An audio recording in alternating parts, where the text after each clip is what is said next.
So ನಾನು ನಿಮಗೆ ಮೊನ್ನೆ ಹೇಳಿರೋ ಹಾಗೆ ಏನಂತಂದರೆ ಎಫ್ ಎಫ್ ಇ ಸ್ಕಾಲರ್ಶಿಪ್ ಬಗ್ಗೆ ವಿಡಿಯೋನ ಮಾಡಿ ಅಂತ ಕೇಳ್ತಾ ಇದ್ರಿ.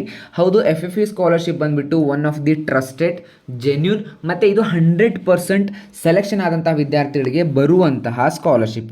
ಇದರ ಬಗ್ಗೆ ಯಾರೂ ಕೂಡ ವರಿ ಮಾಡ್ಕೊಳ್ಳೋಂಥ ಅವಶ್ಯಕತೆ ಇಲ್ಲ. ಯಾಕಂತಂದರೆ ಈ ಒಂದು ಸ್ಕಾಲರ್ಶಿಪ್ ಬರೋದು 100% ಕನ್ಫರ್ಮ್ ಆಗಿರೋದ್ರಿಂದ ಈ ಒಂದು ಸ್ಕಾಲರ್ಶಿಪ್ಗೆ ಸುಮಾರಷ್ಟು ಅಪ್ಲಿಕೇಶನ್ಸ್ಗಳು ಕೂಡ ಏನಾಗ್ತಾವೆ ಅಂತಂದರೆ ಭರ್ತಿ ಆಗ್ತವೆ. ಸೊ ಆದಷ್ಟು ನೀವೇನಾದರೂ ನಿಮಗೇನಾದರೂ ಅಬೌವ್ 85 ಪ್ರೀವಿಯಸ್ ಪರ್ಸೆಂಟೇಜ್ ಇದೆ, ನೀವೇನಾದರೂ ಇಂಟರ್ವ್ಯೂನ ಕ್ರ್ಯಾಕ್ ಮಾಡೋ ಎಬಿಲಿಟಿ ಇದೆ ಅಂತಂದರೆ ಈ ಒಂದು ವಿಡಿಯೋನ ಇನ್ ಡೀಟೇಲ್ ಆಗಿ ನೋಡಿ. ಮತ್ತು ಈ ಒಂದು ವಿಡಿಯೋನ ಎಲ್ಲೂ ಕೂಡ ಸ್ಕಿಪ್ ಮಾಡಬೇಡಿ. ಈ ಒಂದು ವಿಡಿಯೋದಲ್ಲಿ ನಾನು ಇನ್ ಡೀಟೇಲ್ ಆಗಿ ಪ್ರತಿಯೊಂದನ್ನು ಕೂಡ ನಿಮಗೆ ಸ್ಟೆಪ್ ಬೈ ಸ್ಟೆಪ್ ಎಕ್ಸ್ಪ್ಲೇನ್ ಮಾಡ್ತಾ ಹೋಗ್ತೀನಿ. ಆಟ್ ದಿ ಎಂಡ್ ನಿಮಗೆ ನಾನು ಬೇಕಿದ್ದರೆ ಪ್ರೂಫನ್ನು ಕೂಡ ತೋರಿಸ್ತೀನಿ. ಯಾಕಂತಂದರೆ ಈ ಒಂದು ಸ್ಕಾಲರ್ಶಿಪ್ಪನ್ನು ನನ್ನ ಸರೌಂಡಿಂಗ್ಸ್ 2 to 3 ಸ್ಟೂಡೆಂಟ್ಸ್ ಪಡಿತಾ ಇದ್ದಾರೆ. ಸೊ ಅಪ್ರಾಕ್ಸಿಮೇಟ್ಲಿ 50,000 ಸ್ಕಾಲರ್ಶಿಪ್ ಇದು ಬರುತ್ತೆ. ಆ್ಯಂಡ್ ಇವಾಗ ರಿನ್ಯೂವಲ್ ಅಪ್ಲಿಕೇಶನಲ್ಲಿ ಕೂಡ ರೀಸೆಂಟಾಗಿ ಸ್ಕಾಲರ್ಶಿಪ್ ಅಮೌಂಟ್ ಬಂದುಬಿಟ್ಟು ಸ್ಯಾಂಕ್ಷನ್ ಆಗಿದೆ. ಸ್ಕಾಲರ್ಶಿಪ್ ಅಮೌಂಟನ್ನು ಕೂಡ ಅಕೌಂಟಿಗೆ ಕ್ರೆಡಿಟ್ ಮಾಡ್ಕೊಂಡಂತಹ ವಿದ್ಯಾರ್ಥಿಗಳು ಕೂಡ ಇದ್ದಾರೆ. ಸೊ ಈ ಒಂದು ವಿಡಿಯೋನ ಸ್ಕಿಪ್ ಮಾಡಬೇಡಿ, ನಾನು ನಿಮಗೆ ಈ ಒಂದು ವಿಡಿಯೋದ ಇನ್ ಡೀಟೇಲ್ ಮಾಹಿತಿನ ತೋರಿಸ್ತೀನಿ.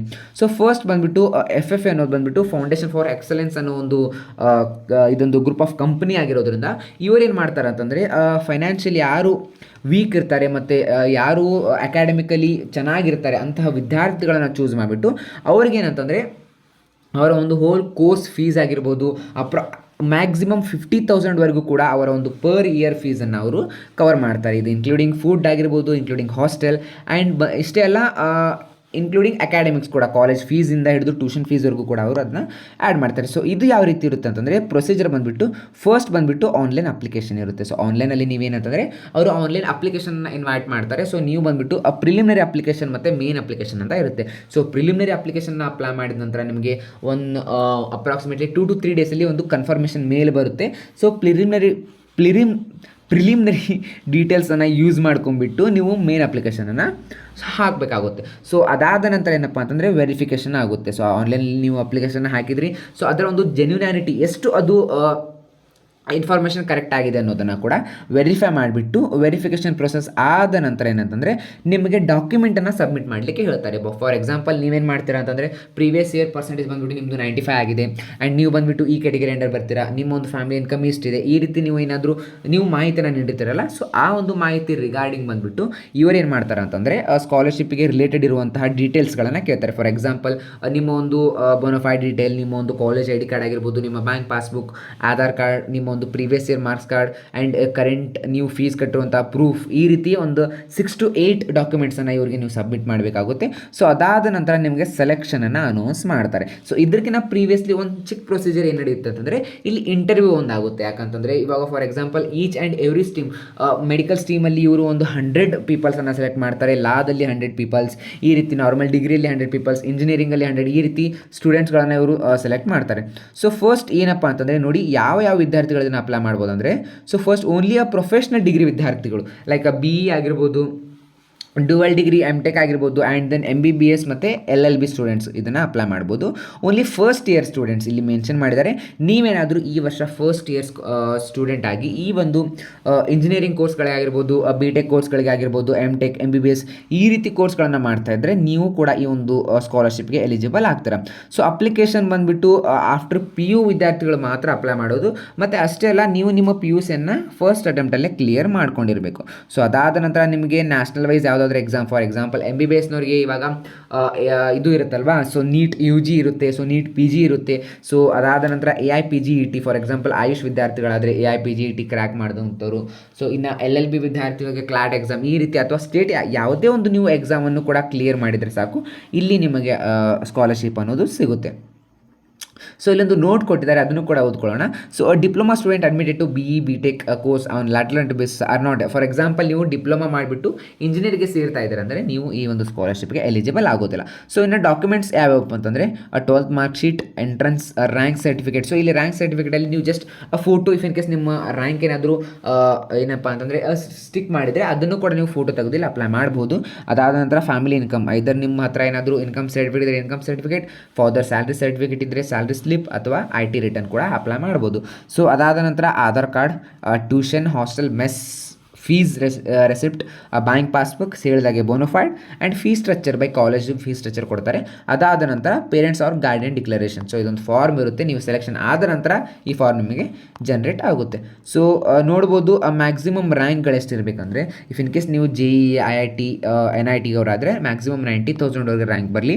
So if in case cut off ಬಂದುಬಿಟ್ಟು JEE ಅಡ್ವಾನ್ಸ್ ಅವರಿಗೆ 20,000ವರೆಗೂ ಇರುತ್ತೆ. ಸೊ ತಮಿಳ್ನಾಡು, ಆಂಧ್ರ ಪ್ರದೇಶ್, ಮಹಾರಾಷ್ಟ್ರ, ತೆಲಂಗಾಣ, UP, ಕರ್ನಾಟಕದವರು 6,000 ರ್ಯಾಂಕ್ ಆ್ಯಂಡ್ ಕೇರಳ, ಗುಜರಾತ್, ಹರಿಯಾಣದವ್ರಿಗೆ 3,000. ಸೊ ಇದನ್ನೆಲ್ಲವೂ ಕೂಡ ನೀವು ಓದ್ಕೊಂಡು ಹೋಗಿ. ಸೊ ಇನ್ನು ಲಾದವರು ಕೂಡ ಇಫ್ ಇನ್ ಕೇಸ್ ನೀವು ಕರ್ನಾಟಕ ಇಫ್ ಬೇರೆ ಯಾವುದೇ ಯೂನಿವರ್ಸಿಟಿ ಅಂಡರ್ ಬಂದರೂ ಕೂಡ ನಿಮ್ಮ ಒಂದು ರ್ಯಾಂಕ್ ಅಕಾರ್ಡಿಂಗ್ ನಿಮಗೆ ಸ್ಕಾಲರ್ಶಿಪ್ ಅನ್ನೋದು ಸಿಗುತ್ತೆ. ಸೊ ನಾ ಹೇಳಿರೋ ಹಾಗೆ ಸ್ಕಾಲರ್ಶಿಪ್ಗೆ ಯಾವ ರೀತಿ ಅಂದರೆ, ಇಲ್ಲಿ ನೋಡಿ ಅಪ್ಲೈ ನೌ ಅಂತ ಇರುತ್ತೆ, ನೀವು ಲಿಂಕ್ ಕೂಡ ನನಗೆ ಕೇಳ್ಬೋದು, ನಾನು ಲಿಂಕನ್ನು ಪ್ರೊವೈಡ್ ಮಾಡ್ತೀನಿ. ಸೊ ಅಪ್ಲೈ ನೌ ಅಂತ ಬಂದಾಗ ನೀವು ನೋಡ್ಬೋದು ಇಲ್ಲಿ ಫಸ್ಟ್ ನಿಮ್ಮ ನೇಮ್, ನಿಮ್ಮ ಮೊಬೈಲ್ ನಂಬರ್, ಇಮೇಲ್ ID ಹಾಕಿಬಿಟ್ಟು ಅಪ್ಲೈ ಮಾಡೋದು. ಸೊ ಇವೆಲ್ಲವನ್ನು ಹಾಕಿದಾಗ ನಿಮಗೆ ಪ್ರಿಲಿಮಿನರಿ ಪೇಜ್ ಓಪನ್ ಆಗುತ್ತೆ.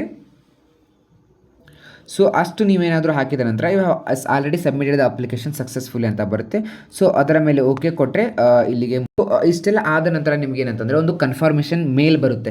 ಸೊ ಆ ಮೇಲಲ್ಲಿ ಏನಂತಂದರೆ 48 hours ಒಳಗಡೆ ನಿಮಗೆ ಒಂದು ಮೇಲ್ ಬರುತ್ತೆ. ಸೊ ಆ ಮೇಲ್ ಮುಖಾಂತರ ನೀವು ಒಂದು ಮೇನ್ ಸ್ಕಾಲರ್ಶಿಪ್ ಅಪ್ಲಿಕೇಶನನ್ನು ಅಪ್ಲೈ ಮಾಡೋದಿರುತ್ತೆ. ಸೊ ಇಷ್ಟೆಲ್ಲ ಆದ ನಂತರ ಏನಪ್ಪ ಅಂತಂದರೆ ನಿಮಗೆ ಫಸ್ಟ್ ವೆರಿಫಿಕೇಷನಲ್ಲಿ ಫಸ್ಟ್ ಅಂತಂದರೆ ಅಕಾರ್ಡಿಂಗ್ ಟು ಮೆರಿಟ್ ಬೇಸಿಸ್ ಮೇಲೆ ಲಿಸ್ಟನ್ನು ಅವರು ಪ್ರೊವೈಡ್ ಮಾಡ್ತಾರೆ. ನೀವೇನಾದರೂ ಮೆರಿಟಲ್ಲಿ ಸೆಲೆಕ್ಷನ್ ಆಗಿದ್ದರೆ ನಿಮಗೆ ಮೆರಿಟ್ ಲಿಸ್ಟ್ ಕೂಡ ಬರುತ್ತೆ. ಸೊ ಆ ಮೆರಿಟ್ ಲಿಸ್ಟಲ್ಲಿ ನಿಮ್ಮ ನೇಮ್ ಇತ್ತಪ್ಪ ಅಂತಂದರೆ ಸೊ ನೀವು ಏನಂತಂದರೆ ಸೆಕೆಂಡ್ ರೌಂಡ್ಗೆ ಸೆಲೆಕ್ಷನ್ ಆಗಿದ್ದೀರಾ. ಸೆಕೆಂಡ್ ರೌಂಡ್ ಬಂದುಬಿಟ್ಟು ನಾ ಹೇಳಿರುವ ಹಾಗೆ ಇಂಟರ್ವ್ಯೂ ರೌಂಡ್ ಇರುತ್ತೆ. ಸೊ ಇಂಟರ್ವ್ಯೂ ರೌಂಡಲ್ಲಿ ಆ ಒಂದು ಫೌಂಡೇಶನ್ನ ಕೆಲವೊಂದಿಷ್ಟು ಆಫೀಸರ್ಸ್ ಆಗಿರ್ಬೋದು ನಿಮಗೆ ಏನು ಮಾಡ್ತಾರಪ್ಪ ಅಂತಂದರೆ ಕೆಲವೊಂದಿಷ್ಟು ಕ್ವಶನ್ಸ್ಗಳನ್ನು ಕೇಳ್ತಾರೆ. ಸೊ ಆ ಕ್ವಶನ್ಸ್ಗೆ ನೀವು ಯಾವ ರೀತಿ ಆನ್ಸರ್ ಮಾಡ್ತೀರಾ, ನೀವು ಎಲಿಜಿಬಲ್ ಇದ್ದರೂ ಇಲ್ವಾ ಸ್ಕಾಲರ್ಶಿಪ್ಗೆ ಅನ್ನೋದನ್ನು ಕೂಡ ಅವರಲ್ಲೆಲ್ಲವನ್ನು ಕೂಡ ನಿಮಗೆ ಮಾನಿಟರಿಂಗ್ ಮಾಡ್ತಾರೆ, ಅಂದರೆ ಸ್ಕ್ರೀನಿಂಗ್ ಕೂಡ ಮಾಡ್ತಾರೆ. ಸೊ ಇಷ್ಟೆಲ್ಲ ಆದ ನಂತರ ಏನಪ್ಪ ಅಂತಂದರೆ ನಿಮಗೆ ಏನಂತಂದರೆ ಒಂದು ಐಡಿಯಾ ಸಿಗುತ್ತೆ ಯಾಕೆ ನೀವು ಸ್ಕಾಲರ್ಶಿಪ್ಗೆ ಎಲಿಜಿಬಲ್ ಇದ್ದೀರಾ ಈ ರೀತಿ ಅಂತ. ಸೊ ಇದೆಲ್ಲವೂ ಆದ ನಂತರ ಒಂದು 1 ಮಂತಲ್ಲೇ ನಿಮಗೆ ಸ್ಕಾಲರ್ಶಿಪ್ಪನ್ನು ಅವರು ಸ್ಯಾಂಕ್ಷನ್ ಮಾಡ್ತಾರೆ, ಅಮೌಂಟನ್ನು ಸ್ಯಾಂಕ್ಷನ್ ಮಾಡ್ತಾರೆ. ಸೊ ಇಷ್ಟೆಲ್ಲ ಪ್ರೊಸೀಜರ್ ಆಗಲಿಕ್ಕೆ ಸುಮಾರು ನಿಮಗೆ 3 to 4 months ತೊಗೊಳುತ್ತೆ. ಸೊ ಇದರ ಒಂದು ಡೆಡ್ಲೈನ್ ಅಂದರೆ ಡೇಟ್ ಬಂದುಬಿಟ್ಟು ಲಾಸ್ಟ್ ಡೇಟ್ ಬಂದುಬಿಟ್ಟು December 30ವರೆಗೂ ಇದೆ. ಸೊ ಆದಷ್ಟು ನಾನು ಕೆಲವೊಂದಿಷ್ಟು ವಿದ್ಯಾರ್ಥಿಗಳಿಗೆ, ಅಂದರೆ ಯಾವ ವಿದ್ಯಾರ್ಥಿಗಳು ಮೇ ಬಿ ಅಕಾಡೆಮಿಕಲಿ ಚೆನ್ನಾಗಿರ್ತೀರಾ ಮತ್ತು ನಿಮ್ಮ ಒಂದು ಬ್ಯಾಕ್ಗ್ರೌಂಡ್ ಸ್ವಲ್ಪ ಫೈನಾನ್ಷಿಯಲಿ ವೀಕ್ ಇದೆ ಅಂದರೆ ನೀವು ಈ ಒಂದು ಸ್ಕಾಲರ್ಶಿಪ್ಪನ್ನು ಅಪ್ಲೈ ಮಾಡ್ಕೊಂಡು ಈ ಒಂದು ಸ್ಕಾಲರ್ಶಿಪ್ಪನ್ನು ಯೂಸನ್ನು ಪಡ್ಕೊಳ್ಳಿ ಅಂತ ಹೇಳ್ತೀನಿ. ಸೊ ಆದಷ್ಟು ವಿದ್ಯಾರ್ಥಿಗಳೇನಪ್ಪ ಅಂತಂದರೆ ಕೆಲವೊಂದಿಷ್ಟು ಇಂತಹ ಒಂದು ಜೆನ್ಯೂನ್ ಫೌಂಡೇಶನ್ಗಳ ಮುಖಾಂತರ ಸ್ಕಾಲರ್ಶಿಪ್ಪನ್ನು ಪಡೀಲಿಕ್ಕೆ ಟ್ರೈ ಮಾಡಿ. ಇವೆಲ್ಲವೂ ಕೂಡ ನೀವು ಬೇಕಿದ್ರೆ FFE.co.in ಅಂತ ವೆಬ್ಸೈಟನ್ನು ಕೂಡ ನೀವು ಹೋಗಿ ಚೆಕ್ ಮಾಡ್ಕೋಬೋದು. ಸೊ ಪ್ರತಿಯೊಂದು ಮಾಹಿತಿಯು ಕೂಡ ನಿಮಗೆ ಜೆನ್ಯೂನ್ ಮತ್ತು ಟ್ರಸ್ಟೆಡ್ ಮಾಹಿತಿಗಳು ಸಿಗ್ತವೆ. ಸೊ ಈ ಒಂದು ವಿಡಿಯೋ ನಿಮಗೆ ಏನಾದರೂ ಇಷ್ಟ ಆದರೆ ಲೈಕ್ ಮಾಡಿ, ಶೇರ್ ಮಾಡಿ. ಆ್ಯಂಡ್ ದೆನ್ ಈ ಒಂದು ವಿಡಿಯೋನ ನಿಮಗೆ ಯಾರು ಎಲಿಜಿಬಲ್ ಅನ್ನಿಸ್ತಾರೆ, ನಿಮಗೆ ಯಾರು ಈ ಒಂದು ಸ್ಕಾಲರ್ಶಿಪ್ಗೆ ಎಲಿಜಿಬಲ್ ಅನ್ನಿಸ್ತಾರೆ, ಪ್ಲೀಸ್ ಅಂತಹ ವಿದ್ಯಾರ್ಥಿಗಳಿಗೆ ಶೇರ್ ಮಾಡಿ. ಈ ಒಂದು ವಿಡಿಯೋದಿಂದ ಅವರಿಗೆ ಹೆಲ್ಪ್ ಆಗಲಿ. ಸೊ ಆದಷ್ಟು ಎಲ್ಲರೂ ಕೂಡ ಸ್ಕಾಲರ್ಶಿಪ್ಪನ್ನು ಅಪ್ಲೈ ಮಾಡ್ಕೊಂಡು ಈ ಒಂದು ಸ್ಕಾಲರ್ಶಿಪ್ನ ಯೂಸ್ ಪಡ್ಕೊಳ್ಳಿ ಅಂತ ಹೇಳ್ತಾನೆ. ಸೊ ಮತ್ತೆ ಇದೇ ರೀತಿ ಹೊಸ ವಿಡಿಯೋಗಾಗಿ ಮತ್ತೆ ಮುಂದೆ ಸಿಗೋಣ. ಈ ಒಂದು ಚಾನಲ್ ಸಬ್ಸ್ಕ್ರೈಬ್ ಮಾಡೋದನ್ನು ಮಾತ್ರ ಮಾಡಬೇಡಿ. Thank you, bye.